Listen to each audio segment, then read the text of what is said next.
আজ আমি নিয়ে এসেছি আপনাদের সামনে আটা দিয়ে গোলাপ জামুনের রেসিপি। দেখে কি কেউ বিশ্বাস করতে পারছেন যে এই গোলাপ জামুন মিষ্টিগুলি আটা দিয়ে বানানো হয়েছে? মিষ্টিগুলি হয় খেতে খুবই ভালো, তুলোর মতো নরম তুলতুলে ও রসালো। এই মিষ্টিটা আটা দিয়ে খুব সহজেই বানিয়ে নেওয়া যায়। তো আপনারা ভিডিওটা দেখতে থাকুন আমি মিষ্টিটা কিভাবে তৈরি করছি। এখন মিষ্টি বানাবো, তো মিষ্টি বানানোর জন্য আমি ডোটা তৈরি করে নিচ্ছি। তার জন্য আমি নিয়ে নিচ্ছি 1 কাপ আটা। আমি চায়ের কাপ মেপেই নিয়েছি। তো আপনারাও যে কোনো একটা কাপ বা বাটির পরিমাপটা এইভাবেই নেবেন।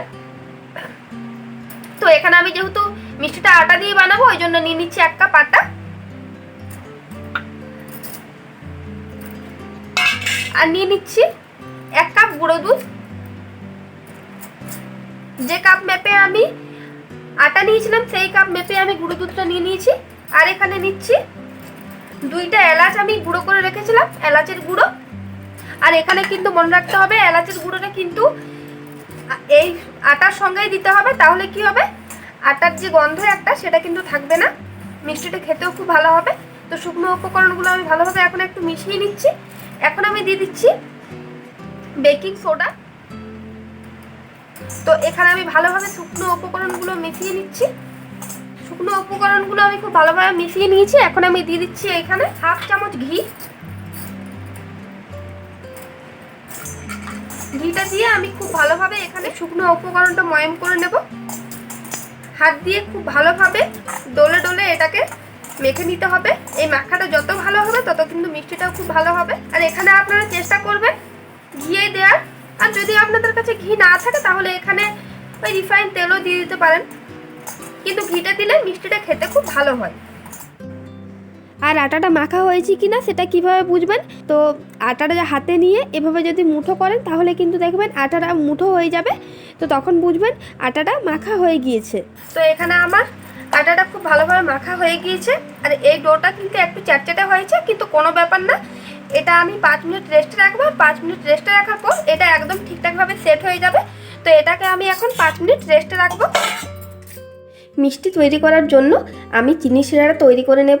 তার জন্য এখানে নিয়েছি যেই কাপ মেপে আমি আটা নিয়েছি সেই কাপ মেপে আমি এখানে 2.5 কাপ নিয়েছি চিনি। আর দিয়ে দিচ্ছি 2.5 কাপ জল। চিনি ফুটে উঠলেই শিরাটা তৈরি হয়ে যাবে। এই শিরাটা একটা পাতলা শিরা হবে, ঘন শিরা হবে না। তো এখানে চিনি শিরাটা আমার ফুটে উঠেছে। আর আমি প্রথমেই বলেছি যে এইখানে চিনি শিরাটা কিন্তু বেশি ঘন করব না। তো চিনি শিরাটা এই যে ফুটে উঠেছে, এই দেখুন একটুখানি চ্যাটচ্যাটে হয়েছে। তো শিরাটা আমার তৈরি হয়ে গিয়েছে। এখন আমি এই শিরাটা থালা চাপা দিয়ে চিনি শিরাটা একদিকে রেখে দেবো। 4 মিনিট রেস্টে রাখার পর এখন ফিরে এলাম। আর এই দেখুন এখানে এখন ডোটা সেট হয়ে গিয়েছে। এটা কিন্তু আর হাতে একটু লাগছে না। তো হাতে আমি একটুখানি এখন ঘি লাগিয়ে নিচ্ছি। ঘি লাগিয়ে নিয়ে এটা আমি খুব ভালোভাবে মেখে নেব। তো এই ডোটা আমি 3-4 মিনিট মেখে নিয়েছি। আর এই দেখুন এখানে ডোটা কতটা সফট হয়েছে। তো এখন আমি মিষ্টির শেপটা দিয়ে নেব। মিষ্টির শেপগুলো দেওয়ার জন্য আমি প্রথমে গোল করে নিয়েছি, তারপরে এই দেখুন চারপাশ থেকে এইভাবে মুড়িয়ে মুড়িয়ে এভাবে করে মুড়ে নিয়েছি।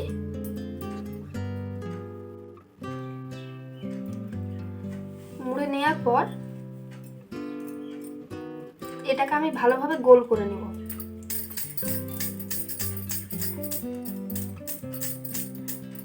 ভালোভাবে গোল করে নিয়েছি। গোল করে নেওয়ার পর এই দেখুন গোলটা হয়ে গিয়েছে, কোথাও কিন্তু একটুখানিও ফেটে নেই। এই দেখুন এরকমভাবে গোলটা করে নিয়েছি। এরপর আমি এটা লম্বা শেপ দিয়ে নেব। এই দেখুন আমি গোলাপ জামুনগুলো এইরকম শেপ দিয়ে নিচ্ছি। তো সবকটা মিষ্টি আমি এইভাবেই তৈরি করে নেব। তো এখানে আমি প্রত্যেকটা মিষ্টি তৈরি করে নিয়েছি। এবার মিষ্টিগুলো আমি ভেজে নেব। মিষ্টিটা ভাজার জন্য তেলটা হালকা গরম করে নিতে হবে, একদম হালকা গরম। এই দেখুন হাত দেওয়া যাচ্ছে। তো এখানে আমার তেলটা হালকা গরম হয়ে গিয়েছে। এখন আমি মিষ্টিগুলো দিয়ে দেব। আর মিষ্টিগুলো দেওয়ার পর নাড়াচাড়া করার কোনো দরকার নেই, এগুলো নিজে থেকে ওপরের দিকে ভেসে উঠবে। দেখুন মিষ্টিগুলো নিজে থেকেই এভাবে ভেসে উঠেছে। একদম কম আঁচে রেখেছি আমি এখন। আর কতটা ফুলেও গেছে দেখুন। এখন আমি একটা কাপড় নিয়ে কড়াইটা এইরকমভাবে একটু ঘুরিয়ে নিচ্ছি, তাহলে কি হবে মিষ্টিগুলোর চারপাশটা খুব ভালোভাবে কালার হয়ে যাবে। আর এখানে গ্যাসের আঁচটা মিডিয়ামের থেকে একটু বেশিতে রেখে আমি মিষ্টিগুলো ভেজে নেব। আঁচটা মিডিয়ামে রেখে কয়েক সেকেন্ড পর পর এভাবে কিন্তু নাড়াচাড়া করতে হবে, তাতে করে মিষ্টির সব সাইডটা খুব ভালোভাবে কালার চলে আসবে। হালকা আঁচে যেহেতু মিষ্টিটা ফুলে উঠেছে, এখন আমি আঁচটা মিডিয়ামে রেখে মিষ্টিগুলোতে খুব সুন্দর কালার নিয়ে আসব। তো এইভাবে নাড়াচাড়া করলে কি হবে, মিষ্টির চারপাশটায় খুব ভালোভাবে কালার চলে আসবে। তো এখানে আমার মিষ্টিটা ভাজা হয়ে গিয়েছে আর মিষ্টি থেকে কত সুন্দর কালার চলে এসছে। এখন আমি মিষ্টিটা তুলে নিচ্ছি আর তুলে শিরার মধ্যে দিয়ে দেবো, চিনির শিরার মধ্যে। আর এখানে লক্ষ্য রাখতে হবে চিনির শিরাটা যাতে গরম থাকে, একটু গরম, বেশি না। চিনির শিরাটা কিন্তু ঠান্ডা হয়ে গেলে মিষ্টিতে ভালোভাবে মিষ্টির রসটা ঢুকবে না। তো এখানে মিষ্টিগুলো আমি তুলে নিচ্ছি। এই দেখুন কত সুন্দর ভাজা হয়েছে আর মিষ্টির কালারটা কত সুন্দর এসছে। তো এখানে শিরাটা আমি একটুখানি মিষ্টিগুলো তুলে আমি এখন চিনি শিরার মধ্যে দিয়ে দেবো। আর শিরাটা আমার ঠান্ডা হয়ে গিয়েছিল, তো আমি শিরাটা তাই জন্য আর একটুখানি গরম করে নিয়েছি। তো এখন আমি দিয়ে দেবো মিষ্টিগুলো কিন্তু ভাজার পরেই শিরাতে দিয়ে দিতে হবে। তো মিষ্টিগুলো আমি এখন চিনি শিরার মধ্যে দিয়ে দিয়েছি আর চিনি শিরার মধ্যে দিয়ে আমি মিষ্টিগুলো 1 ঘন্টা মতো রাখবো। 1 ঘন্টা পর মিষ্টিগুলো আমি প্লেটে সাজিয়ে দিয়েছি আর মিষ্টিগুলো কত সুন্দর হয়েছে দেখুন। আর প্রত্যেকটা মিষ্টি হয়েছে নরম তুলতুলে।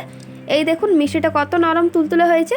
তো বাড়িতে এই মিষ্টিটা আপনারা অবশ্যই একবার ট্রাই করে দেখবেন, খুবই ভালো লাগে খেতে। আর আমার রেসিপিটা যদি আপনাদের ভালো লেগে থাকে তাহলে চ্যানেলটা সাবস্ক্রাইব করে আমার পাশে থাকবেন।